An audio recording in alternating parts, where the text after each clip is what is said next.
Story time on how my grandpa got mad at me after jokingly telling him to stop staring at my food.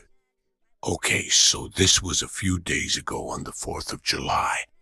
So I had just arrived at my cousin's house since I was spending the night there while my mom went to work and we were playing this game called Apple Having a Good Time and stuff. And I hear that they got some banana pudding left, so my greedy ass goes to get some, and they also had cookie cake, which was sweet as heck but delicious when I returned to living room where everyone was at playing Tapple, my cousins and grandpa and grandma.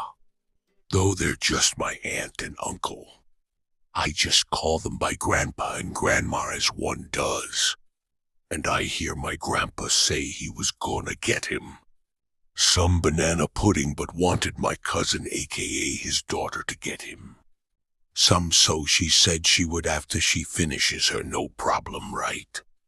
And then while we're playing minutes later, I see him glance over at my stuff, which he probably wasn't since it was my turn to play, though he had stopped playing the game or whatever, and I say, "Hey, stop staring at my food like you want some." And he doesn't say anything, right? So like 2 days later, I go to my grandma's house to spend the night, right? Shits and giggles.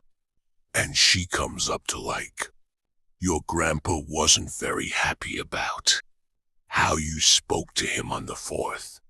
He thought it was rude and you owe him an apology."